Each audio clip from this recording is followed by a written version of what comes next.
This guide will help you understand how to enable and manage lag spikes in Overwatch 2 for improved gameplay experience. Follow these steps to adjust your settings effectively. Step 1. Access Game Settings. Open Overwatch 2 and navigate to the main menu. Click on the gear icon to access the settings menu where you can adjust various game options. Step 2. Adjust Network Settings. In the Settings menu, go to the Network tab. Here, you can find options related to your connection, such as enabling or disabling network optimizations that may affect lag spikes. Step 3. Change Graphics Settings. Next, head to the Graphics tab. Lowering your graphics settings can help reduce lag spikes by decreasing the load on your system.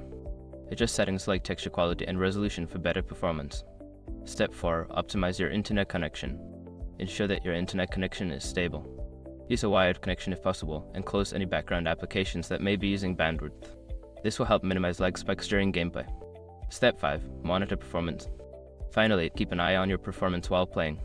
Use the in-game performance metrics to track your ping and frame rate.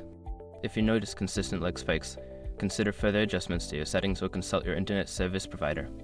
By following these steps, you can effectively manage lag spikes in Overwatch 2 for a smoother gaming experience. Enjoy your game.